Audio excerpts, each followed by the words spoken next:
Hello बच्चों, let's read the question. The ratio of the sum of the cubes of an infinitely decreasing GP to the sum of its square is 12:13. The sum of the first and second terms is equal to 4 by 3. If and R and S infinity denote the first term, common ratio and sum of the infinity of the GP, then हमें बताना है which of the following is true. अब देखिए हमें GP का first term given है A, common ratio given है R. GP हमारी किस तरीके से फॉर्म होगी, दैट इज फर्स्ट टर्म आएगी A, सेकंड आएगी AR square, AR cube up to so on, इस तरीके से GP हमारी फॉर्म होगी. तो इसके लिए देखिए अगर हमें इनफाइनाइट जीपी का सम लिखना हो तो इनफाइनाइट जीपी का सम का हमारे पास फॉर्मूला होता है S infinity is equal to first term A upon 1 minus are, that is common ratio. S infinity भी हमें फाइंड करना है तो ये फॉर्मूला हम यूज करेंगे. एक इन्फॉर्मेशन और गिवन है हमें कि फर्स्ट एंड सेकंड टर्म का सम हमारे पास है 4/3, that is A plus A R की वैल्यू हमारे पास है 4/3. तो यहाँ से अगर हम ए कॉमन लें that is A into 1 plus R की वैल्यू हमारे पास है 4/3. इसको इक्वेशन 1 एज्यूम करते हैं. अब देखिए हमें क्या गिवन है, the ratio of the sum of the cubes of N infinitely decreasing GP, मतलब सम ऑफ क्यूब्स निकालना है हमें. तो सम ऑफ क्यूब्स को हम डिनोट करते हैं सपोज एस सी से, सम ऑफ क्यूब्स निकाल लें और जीपी के टर्म्स का क्यूब करिए, that is A cube plus A R का cube plus A R square का क्यूब, ऐसे आएगा और ये इनफाइनाइट तक सम करना है. तो देखिए यहाँ से हर एक टर्म से अब ए क्यूब को कॉमन ले सकते हैं, फिर हमारे पास क्या बचेगा 1 plus R cube plus R to the power 6 plus R to the power 9 up to so on, ऐसे ही आएगा इनफाइनाइट तक. तो अगर आप ध्यान से देखिए ये भी हमारी क्या है, जीपी फॉर्म हो रही है जिसमें फर्स्ट टर्म तो हमारी 1 है और इसका कॉमन रेशियो क्या आ रहा है आर क्यूब, क्योंकि हर एक टर्म में आर क्यूब से मल्टीप्लाई हो रही है. तो इनफाइनाइट जीपी का सम का फॉर्मूला लगाते हैं, that is A upon 1 minus R होता है first term upon 1 minus common ratio. तो यहाँ पे आएगा A cube into first term है हमारी 1 upon common ratio R cube, तो 1 माइनस आर क्यूब. ये हमारा आएगा क्यूब्स का सम.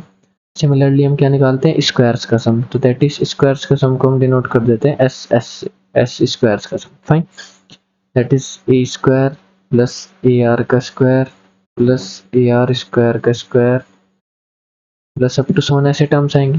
यहाँ से हम ए स्क्वायर कॉमन लेंगे तो हमारे पास क्या बचेगा 1 plus R square plus R to the power 4. ये फिर से इनफाइनाइट जीपी बनेगी हमारी जिसका कॉमन रेशियो क्या आएगा आर स्क्वायर. तो यहाँ से सम क्या आएगा ए square into 1 upon 1 minus are square.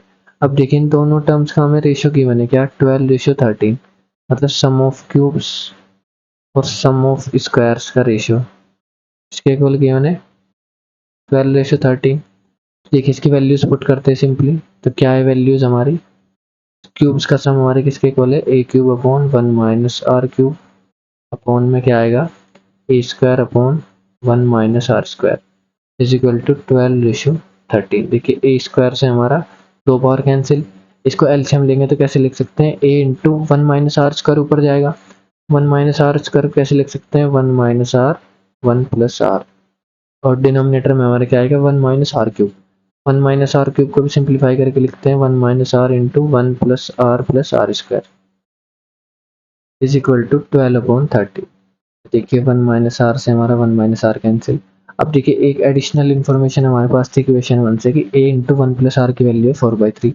हमारे पास ए इंटू 1 प्लस आर आ रहा है तो यहाँ पे 4/3 पुट करते हैं तो कैसे आएगा, देखिए इसको सोल्व करते हैं. ये आएगा हमारे पास 4/3 अपॉन में 1 प्लस आर स्क्वायर था इज इक्वल टू किसके था 12/13. तो यहाँ से क्या आएगा 4 क्रॉस मल्टीप्लाई करेंगे तो 4 इंटू 13 आएगा. फाइन, 13 का मल्टीप्लाई इधर और ये 3 भी डिनोमिनेटर में है तो आएगा 12 into 3 into 1 plus R square. Fine, 4 से हमारा 12 कैंसिल होगा, 3 times 3 into 3 9, 13 is equal to हमारा आएगा 9 plus 9r plus 9r square. Quadratic equation को रीअरेंज करके लिखते हैं 9r स्क्वायर प्लस 9r, ये आएगा -4 इज इक्वल टू 0. फैक्टराइज करते हैं बाय स्प्लिटिंग मिडिल टर्म्स, तो 9r को हम कैसे लिख सकते हैं plus 12r minus 3r minus 4 equal to 0. यहाँ से हम 3r कॉमन लेंगे तो हमारा क्या आएगा 3r प्लस 4, यहाँ से -1 तो 3r plus 4 equal to 0. 3r plus 4 common आएगा फैक्टर, तो दूसरा फैक्टर आएगा 3r minus 1 equal to 0. r की एक वैल्यू आएगी -4/3 और आर की दूसरी वैल्यू आएगी हमारे पास 1/3। देखिए यहाँ पे अगर मैं मोड आर निकालूँ तो ये क्या आ रहा है 4/3, दैट इज 1 से बड़ा आ रहा है। अगर हमारा मोड आर 1 से बड़ा हो तो इनफाइनाइट जीपी का सम हम नहीं फाइंड कर सकते, वो हमारा इनफाइनाइट आता है।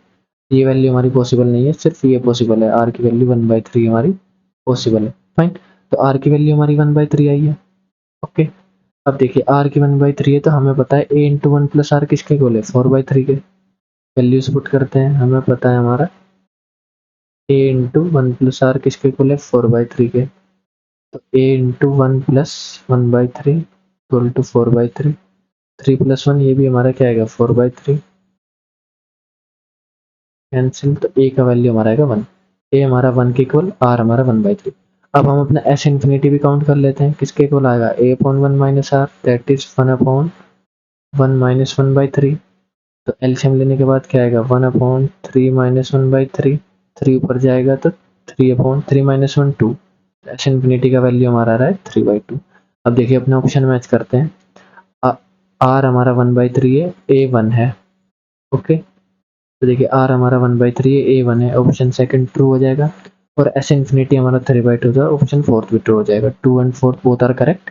ये हमारा फाइनल आंसर है। I hope you understood it well. Thank you.